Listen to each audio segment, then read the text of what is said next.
இந்த வீடியோவில் இன்றைக்கி நம்ம வீட்டில் பாப்கார்ன் மேக் பண்ணுவோம் with this corn. Small size கார்னில் மட்டும்தான் அதை மேக் பண்ண முடியும். எப்படின்னா லைக் ஸ்மால் சைஸ்னால் நீங்கள் வந்து பெரியான சைஸ் மட்டும் வாங்காதீங்க, அதில் கார்ன் போடுறது வராது.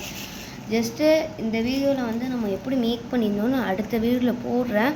இது வந்து ஒன்றுமே இல்லை, ஜஸ்ட்டு ஆயில் பேஸ்ட் பண்ணிவிட்டு உங்களுக்கு என்ன ஆயில் வேணாலும் ஊற்றிக்கிறோம். எண்ணெயை ஊற்றிட்டு லைட்டாக மஞ்சள் தூளை போட்டு அதிலே கலக்கிடுவேன். அதில் கலக்கிட்டு ஜஸ்ட் அந்த எண்ணெயோட உப்பு போடுறவங்க போட்டுக்கலாம், சுகர் இருக்கிறவங்க இது உப்பு போடாதவங்க போட தேவையில்லை. நான் வேறு உப்பு போட்டுக்கிட்டு ஜஸ்ட்டு இதை வந்து கொஞ்சம் நேரத்தில் குக்கரில் ஒரு ஹார்டான பேஸாக இருக்கணும். ஸ்மால் பேஸ் இது மாதிரி மட்டும் இருந்துடக்கூடாது, இதில் வச்சு பொரிக்கக்கூடாது. லைக் குக்கரில் தான் பண்ணணும். அடுத்த வீடியோவில் நான் போடுறேன். இதுக்குள்ளே எவ்வளோ அழகாக இருக்குதுன்னு மட்டும் பாருங்கள். இதில் அதிகமாகலாம் புரியாமலாம் வரல, ஒரு 4-5 சம்திங் தான் வந்துச்சு. நான் வந்து லைக் இதில் போட்டேன்.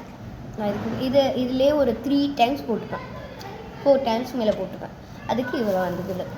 ஜஸ்ட்டு நீங்கள் நல்லா வீட்டிலேயே ட்ரை பண்ணலாம். ஹெல்த்தியான ஃபுட் பாப்கார்னை நீங்கள் வீட்டில் ட்ரை பண்ணி தின்று பாருங்கள். நம்ம சேனலை சப்ஸ்கிரைப் பண்ணுங்கள், லைக் பண்ணுங்கள், ஷேர் பண்ணுங்கள்.